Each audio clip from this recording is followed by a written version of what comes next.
has its own worship style, you know, which is cool. Some people are more expressive in worship, some people more subtle, and it's all good.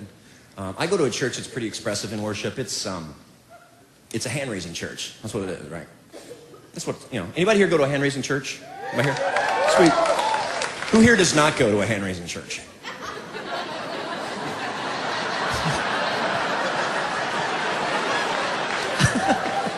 Some of you are trying, you're like, I can't. I want to, Tim. I need to get some momentum. Totally cool. But hey, if you're not used to going to a hand-raising church, you want to go and join us, feel free to join us, but don't feel like you got to join right in, okay? Start slow. We got a lot of different hand raises that we use. We actually have names for our hand raises. So I'm going to walk you through real quick, okay, what they are, just to let you know. Say you're at my church, music is rocking. Start slow. Hands in the pockets, little elbow flap. You're fine. Very subtle. Get warmed up. Get your heart rate up. When you're warmed up, start with the first one. Ready? Carry the TV. Carry the TV. That's our first one. Very subtle. Go to big screen. Big screen, a little wider. Next one's my fish was this big. My fish was this big. If you're a liar, you go out there, that's fine. Don't worry about it. Jesus loves you. Grace. Next one's hold my baby. Hold my baby. It's got dueling light bulbs. That's our next one, dueling light bulbs. We got goalpost. Everybody knows goalpost. Throwing a heartburn. A lot of people like to do heartburn. Double heartburn, right back to goalpost. What's my favorite? Mufasa. Mufasa, that's my favorite. The circle of life. Tim, can you go higher? Yes, you can. You can take one hand, go a bunch of different stuff. Pointer, hatchet, schoolroom. Release the doves, give the Lord a high five. Press it out. A lot of women like to wash the window. Wash the window.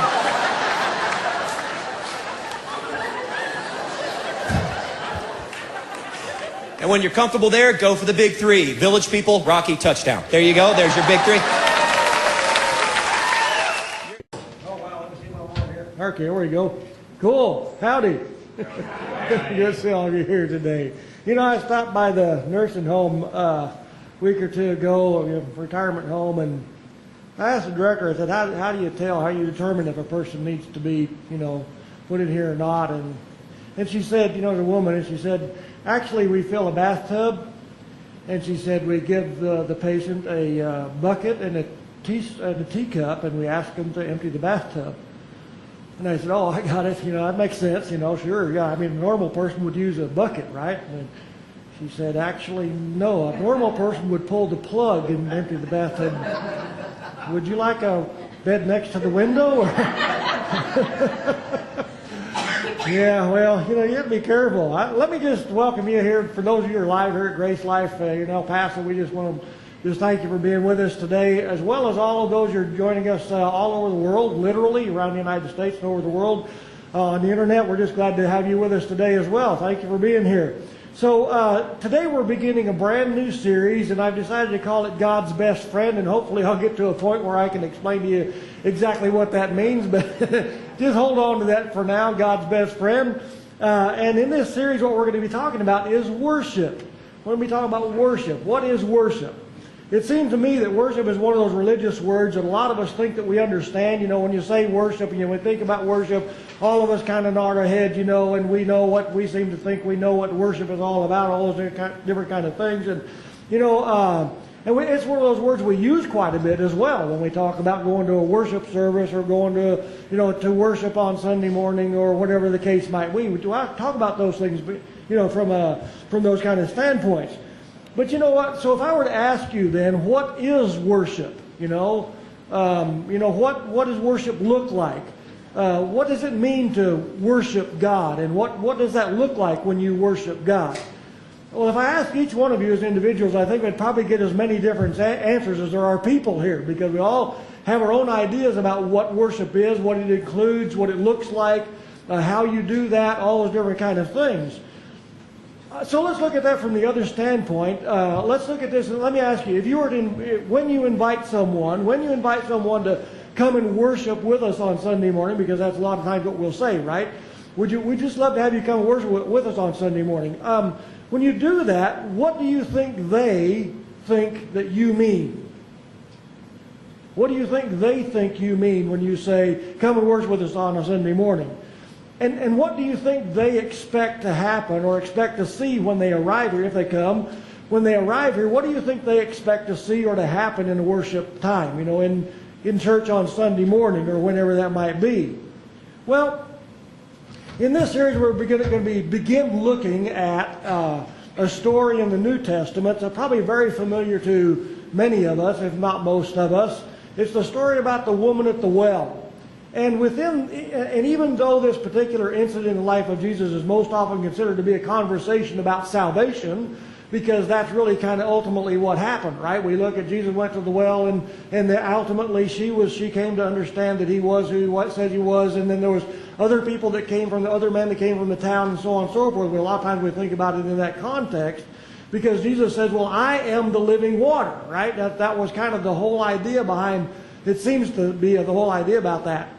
But it occurs to me as I read through that passage, and I looked at it in more detail, that it has much more to do with questions about worship, you know, about religious differences and differing worship practices than probably almost anything else. Yeah, salvation came out of it probably, but there's the subject matter seems to have been about worship and about where you're supposed to worship and what worship is and how you're supposed to worship and all those different kinds of things. That really is more the import of that particular account. So what that tells me is that people were as turned off about religion back then as they are today, and had as many questions about worship back then as we do today. Because all of us have, if we stop and think about it, we've got questions about worship. Because if you've ever gone to a different church other than this one, or if you were raised in church yourself, then you have particular ideas about what you believe worship is, what it includes, what it's all about, how you're supposed to worship, all those different kind of things. You know, I don't know about you, but when I ask myself what is worship and what does the worship of God look like, what does it look like to worship God, the images that, because of the way I was raised or the denomination I was raised in, the things that immediately come to my mind are things like, you know, dressing up in your best funeral clothes, and you know, going to a church and sitting on a hard pew and being very sullen and quiet, nobody smiling, nobody joking,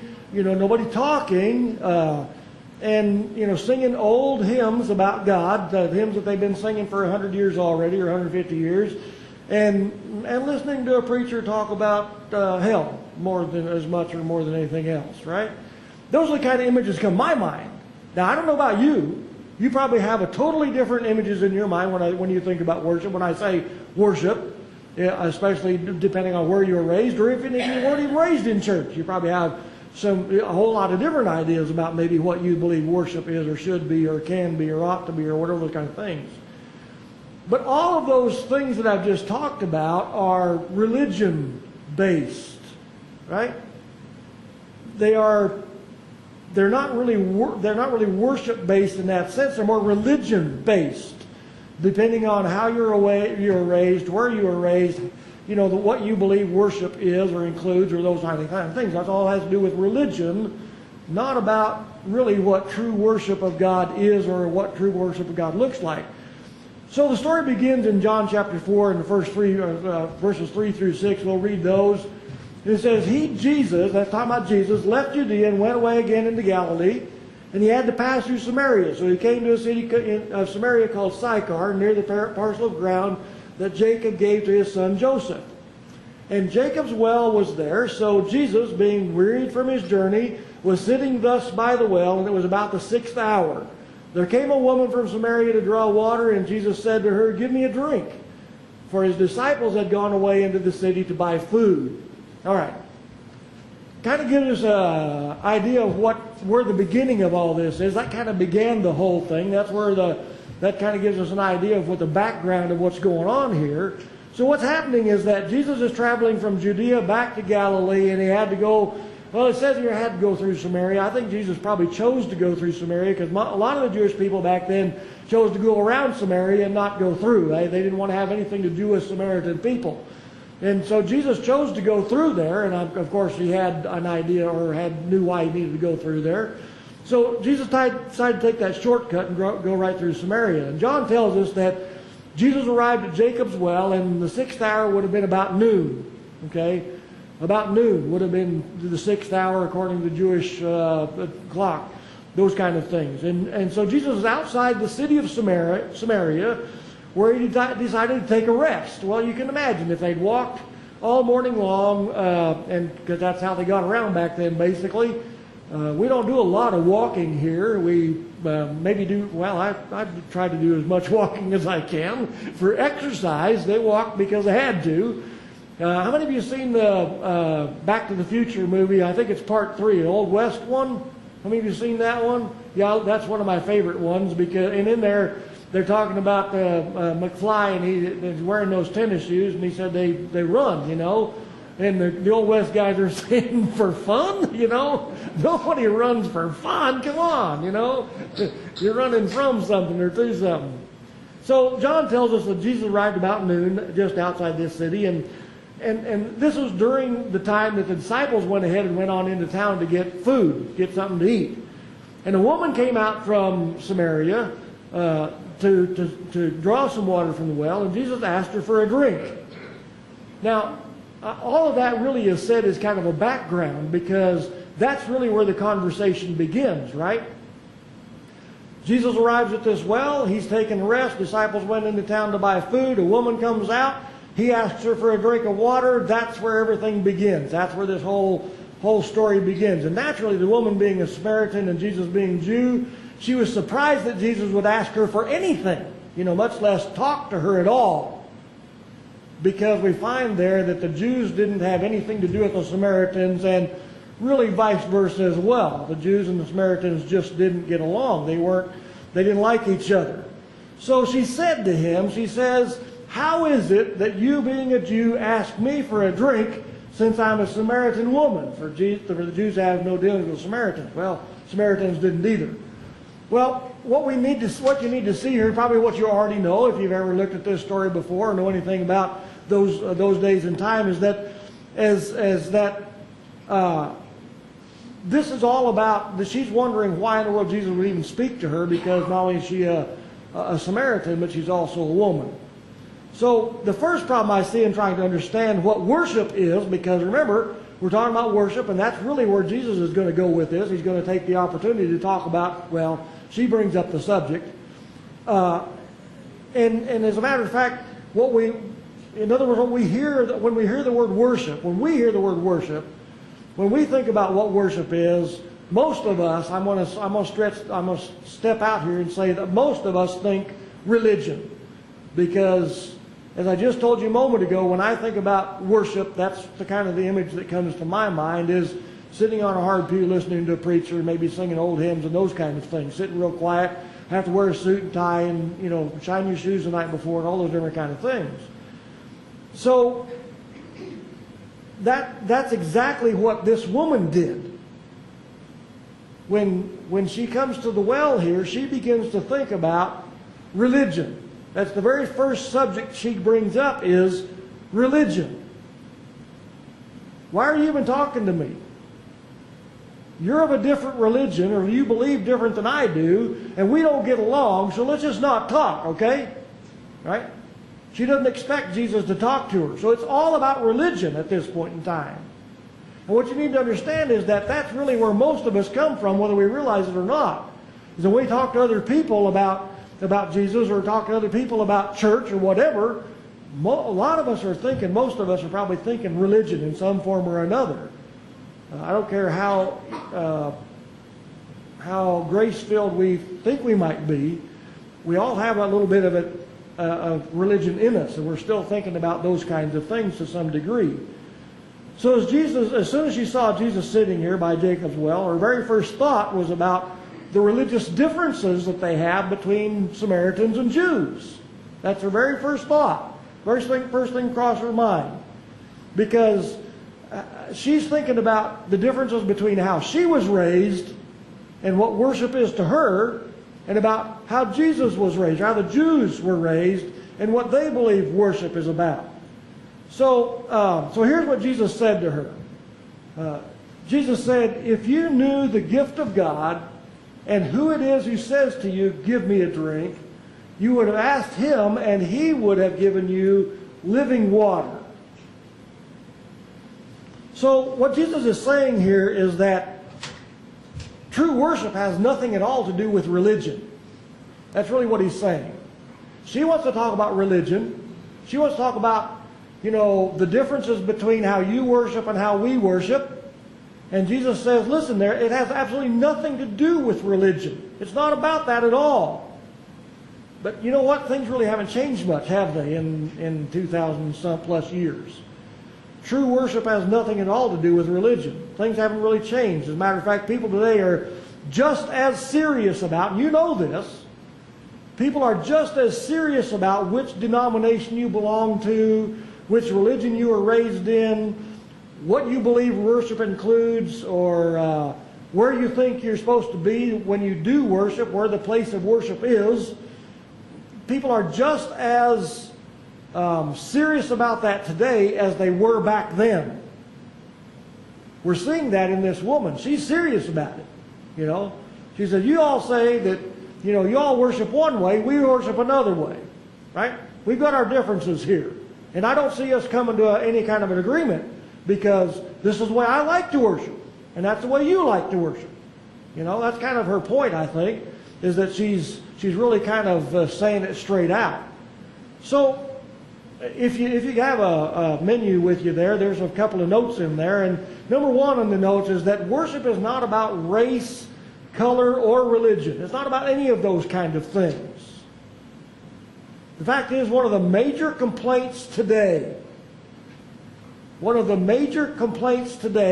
of people within our country and around the world of why people don't attend church in our day and time is that churches are too strict and too inflexible about what they believe worship is all about. In other words, if you don't worship the way I do, then you can't worship here. We're not going to get along.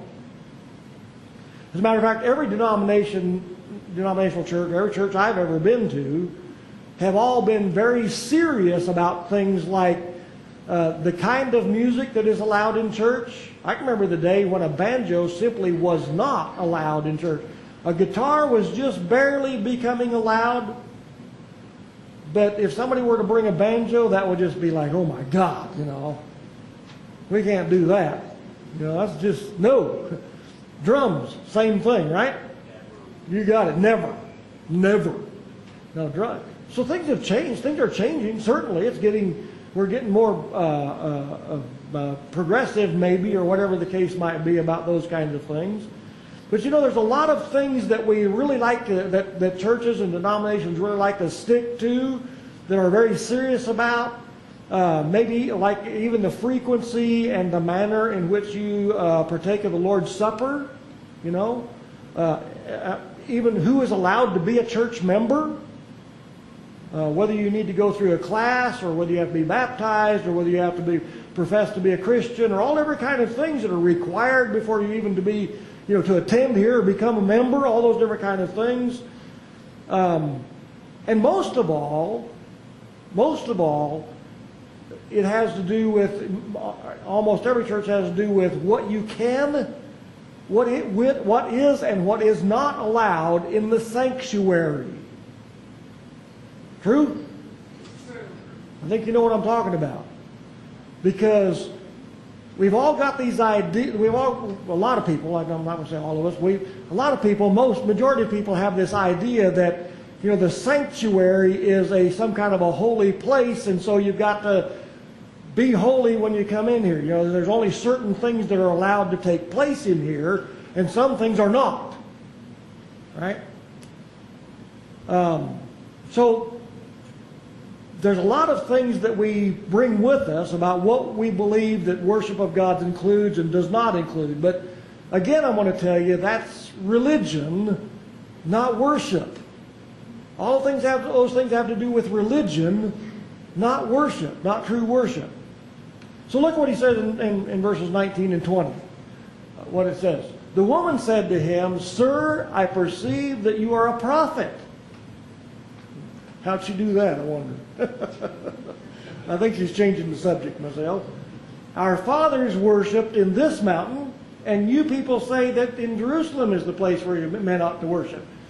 I think it could be a setup in a sense. You know, kind of, I perceive that you're a prophet. Or it might be like somebody would say, I got an idea that you must be a pastor, right? Yeah. Well, let me ask you a question. Right? Maybe that kind of thing. I don't know. I'm just guessing. I'm just asking. So she says, "Here's my question about religion. I get asked questions about religion all the time. And most of them are questions about religion, not about who Jesus is or what God's like. Most of them have to do with religious differences, you know. Well, what do you think about it? I don't think smoking's wrong. Well, neither do I, right? Or sin. Well, then I take a drink once in a while. I don't think there's anything wrong with drinking. Neither do I. What's your point here, right? That's kind of where Jesus is at. Because she's wanting to argue about what worship is and where you're supposed to worship and all those different kind of things. And Jesus is kind of, well, okay. You know, so another common problem that people often struggle with today, just like this Samaritan woman did way back then, is the idea that church is the place you go when you want to worship God. If you want to worship God, you got to go to church. That's an idea. Let me ask you this question. How many of you been to a church where everyone sort of sneaks into the sanctuary? You ever been there? You have? I bet all you have. They kind of sneak into the sanctuary as though it were some kind of a holy place where God dwells. You know? Matter of fact, I've been to churches where you arrive in the parking lot, you know. Everybody pulls in the parking lot, they step out, they straighten their clothes, you know, and they're talking and they're joking, and dad's, you know, talking to the kids, whatever, you know, they're having a good time. And the closer they get to the church, the quieter they get, and it's good. They open the door and they walk in. And we're holy. You know, you've been there, right? Maybe you've done that yourself. I have. I'll admit it. I've done that. You know, you're joking and laughing and having a good time in the parking lot. By the time you reach the front door, you're kind of getting quiet. And for me, it's because I'm just scared to death. I'm scared of church. I really am. I don't like church. And so, and especially the sanctuary in those churches that believe the sanctuary is holy. That's scary. For me, that's scary. So I got to tell you, just like I've told you many times before, this is not God's house. This is not where God dwells. You know, you can't put God in a box like Lowe's does. I think that's kind of a meme for Lowe's probably, but a lot of us like to put God in a box and say God lives here. So you know, if God lives here, then when we come into the sanctuary, we got to be quiet. Take your hat off. And drop your glasses. Oh my God. Forgive me, right? All those kind of things that we think about, and we think that this is some kind of a holy place, and especially where I'm standing, right? Especially where I'm standing, I was taught, not in more of my adult years, but in my childhood years as well, that the pulpit, what do they call this? There's another term for it. Well, not a stage, but yeah, all those kind of things. Yeah, is a holy. This is even more holy than it is out there. This is the holy place, but this is really holy. You know? No, I'm going to tell you straight out. No, it ain't. This is not a holy place. This is only the place where the church meets. You know? The Bible tells us that you are the church. We are the church. Not this building. We don't need to build a big edifice with stained glass windows. I'm not putting anybody else down. I'm not saying that. I'm just saying that's not what it's about. And that's why we have taken a lot of time and a lot of money and a lot of effort to make this place look like a place that's not a church. You know? More often than not, when people arrive here for the first time, they say, or go by here, have been going by here for a long time, and they'll stop and they'll say, oh, I thought this was either a steakhouse or a saloon. I wasn't sure which. And I say, thank you. I appreciate that. I like that. That's awesome. That's exactly the point. Because the church is not where God dwells, like our majority of our world likes to think today. So what that means is that you don't have, when you come in here, you don't have to worry about desecrating God's temple, you know, when you enter here. Nor do you have to worry about somehow offending God if you say the wrong thing or do the wrong thing or dress the wrong way or don't act reverent enough. My brother and his wife are here this week visiting, and he was kidding me this morning about, he said, I'm sure you won't allow me to go to your church because I refuse to wear a suit and tie. I told him, I said, you're right. They will not allow you in there if you don't wear a suit and tie. No, you're welcome to wear a suit and tie if you want to. You're welcome to wear shorts and tennis shoes if you want to. You won't catch me in shorts and tennis shoes, but you're welcome to if you want to. You know, that's not the point. We're worried about all the wrong things. We're thinking about all the wrong stuff. That all has to do with religion, not about who God is and what God is like and what true worship includes. You know, I Googled the phrase place of worship because I wanted to find out, you know, what basically the world believes the place of worship is. And here's what I found. Wikipedia defines place of worship as, listen, this is crazy, a specifically or especially designed structure or consecrated space where individuals or a group of people, such as a congregation, come to perform acts of devotion, veneration, and veneration being a profound fear inspired by a deity, or religious study. That's what a place of worship is defined as. But you know what? That's exactly what the majority of our world today, both secular as well as religious, believe church is. You ever wonder why people don't go to church? That's a good reason. If you believe that church is that consecrated space where you perform acts of devotion and come in fear and trembling before the presence of God because you're scared to death of Him, then you got the wrong idea. And I wouldn't want to either. You know, I wouldn't want to either.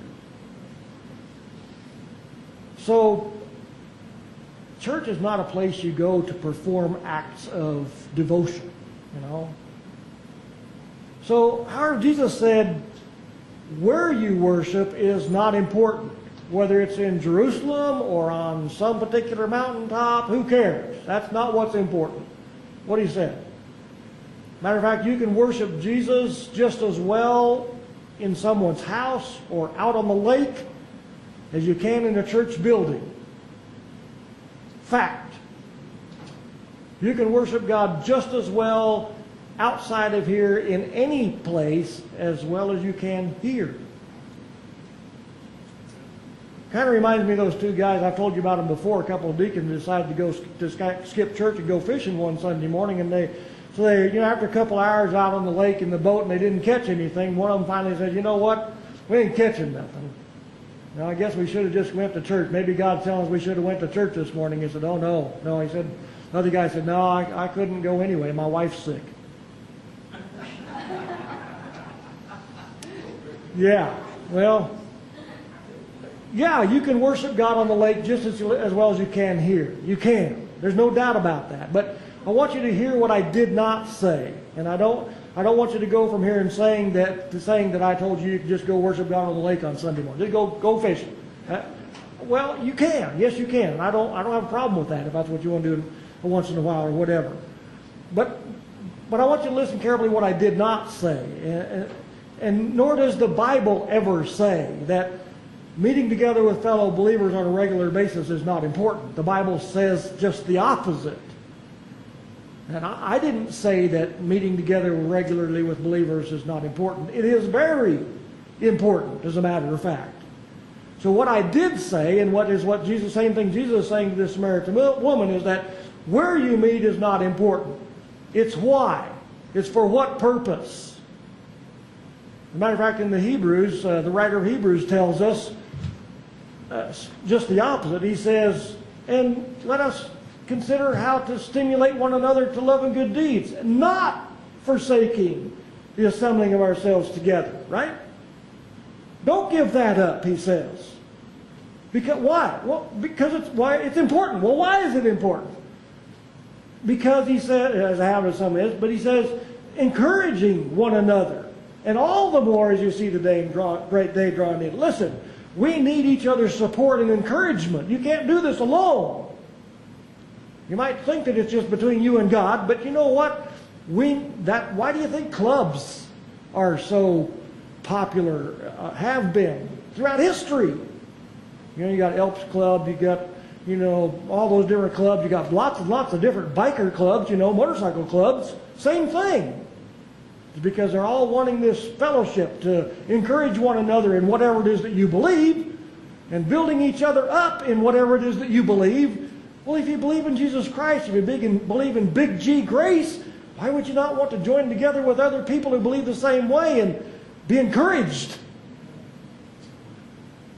Because there are times in my life, even still, that I go, man, you know, I'm reading the Bible and I'm saying, this is crazy. I'm not sure I understand this.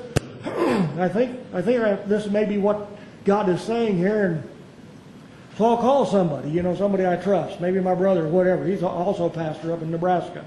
And I'll say, hey, this is what I think this is saying. What do you think? He says, you're right on, dude. You got it. That's encouragement, is it not? And that's why I don't stand here and preach to you on hell. Because the Bible doesn't even tell us to do that. The Bible says to preach the word of reconciliation, that you've already been reconciled to God through Jesus Christ. That's encouragement. That's not putting you to, you're going to hell, buddy. No, I'm okay. You know, tell me something I don't know, right? That's what most of the world will tell us. Yeah. So the Bible says, Hebrews tells us, no, you need to, on a regular basis. You need to meet together. Go to the lake once in a while if you want to. That's fine. That's not a problem. I'm not saying that. But, you know, it needs to be kind of our habit to meet together with each other and encourage one another and build each other up so that we are strengthened and encouraged to go into the world and to, you know, to tell people about Jesus Christ. Because it's tough. We're living in a world today where it's getting harder and harder and harder to be a Christian. Look at a lot of your football players and stuff like that they're being put on the back burner because they claim to know Jesus. What about Tebow, right? Same, yeah. That's his problem. He's a good player. Whenever he plays, they win. And as soon as they win, they kick him out. Tells you something, don't it? So, let me ask you a question about the verse in Hebrews. Where did he say we should be assembling together? Where did he say we should be assembling together? It's a trick question. He didn't. Got you, didn't it? You're all studying that real carefully, I saw. He doesn't. He doesn't say you got to meet here or meet there. He just says do it. Wherever it is. Doesn't matter. Somebody's garage. Out by the lake. Get a group of people together. That's all that's left. Whatever. Right? He doesn't say where. What he did say is that the purpose for meeting together on a regular basis is we're strengthening and encouraging one another. And all the more as you see the day approaching. Do you think the day is getting close? Yes, amen. I do. I think it's getting pretty close. Some things I see are getting kind of scary, you know. So the fact is, Luke tells us directly in the book of Acts that the Most High does not dwell in houses made with human hands. Why? Because you are. He says, nor is he served by human hands as though he needed anything, since he himself gives to all people life and breath and all things. if you know Jesus, if you believe that Jesus is who he says he is, he dwells in you, and you are the church. And we as a body, as believers, make up the church. Some years ago, Paul Harvey reported that in a recent study in Canada proved that people who attend church regularly are less likely to get Alzheimer's disease. That was a scientific study they did. Duke University also proved that people who attend church regularly have lower blood pressure. Maybe you need to not take so many blood pressure medicine and just come to church more regularly. I think that's what that says. You know.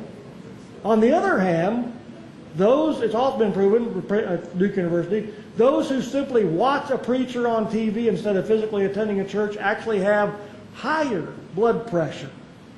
I can vouch for that. TV preachers raise my blood pressure immediately because they don't understand what Big G Grace is about. It's a sad thing.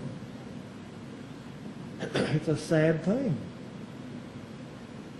I really feel sorry for people who don't know what Big G Grace is about. They're missing a lot of freedom in life.